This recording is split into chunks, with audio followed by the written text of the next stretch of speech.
In the IVF lab, we collect and process eggs and sperm and put them together to make embryos. We then culture the embryos in the laboratory for anywhere from 3 to 5 days. At this point, we select embryos to transfer back to the patient, and we can also freeze excess embryos for future use. The primary activity in the IVF lab, I would say, is to really ensure that we're providing the most optimal environment for our patients' embryos. What we've done is we've actually designed the lab to mimic the natural uterine environment as much as possible. So everything that comes into contact with the embryos or the eggs is actually kept at 37 degrees Celsius, which is body temperature, because we know that embryos and eggs are sensitive to temperature changes. We also have equipped the laboratory with a very high-tech air handling system that delivers only the purest, most clean air into the lab, because again, we know that embryos can be sensitive to environmental toxins. An embryologist is the scientist that works in the IVF lab, and she performs all the procedures that take place in order to create the embryos for our patients. So the embryologist will be present during the egg retrieval. She identifies the egg in the fluid from the ovary. She cleans it off and gets it ready for insemination. At the same time, she processes the sperm and makes sure that we use only the most motile, healthiest sperm for insemination.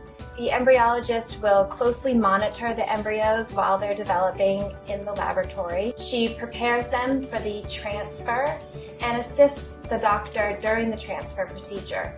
Embryologists also perform what are called micromanipulation techniques. And these are everyday procedures that take place in the lab. They include ICSI, where we inject one sperm into the egg to help with fertilization. Assisted hatching, where we create a small hole in the outer membrane or shell of the embryo to help the embryo implant into the uterus, as well as embryo biopsy, where we remove a small sampling of cells from the embryo in order to perform genetic testing. So these are all called micromanipulation techniques, and they are very difficult because these eggs and embryos are microscopic. So what the embryologist does is she uses tools that they themselves are very small and almost microscopic, and she attaches them to a microscope that has been flipped upside down. And the reason the microscope is flipped upside down is so that she can put this dish of eggs and embryos on top of it and look at them from underneath. And then she lowers the tools into the dish and can perform the procedures.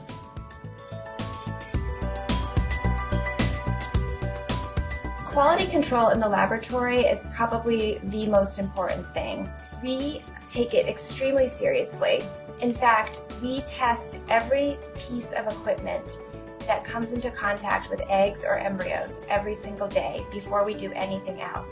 So we take the temperature of all the microscope stages to make sure they are warm. We take the temperature of every single incubator. We pH every single incubator before anything starts every day. And by doing this, we can really ensure that we are providing our patients and their embryos with the most optimal care.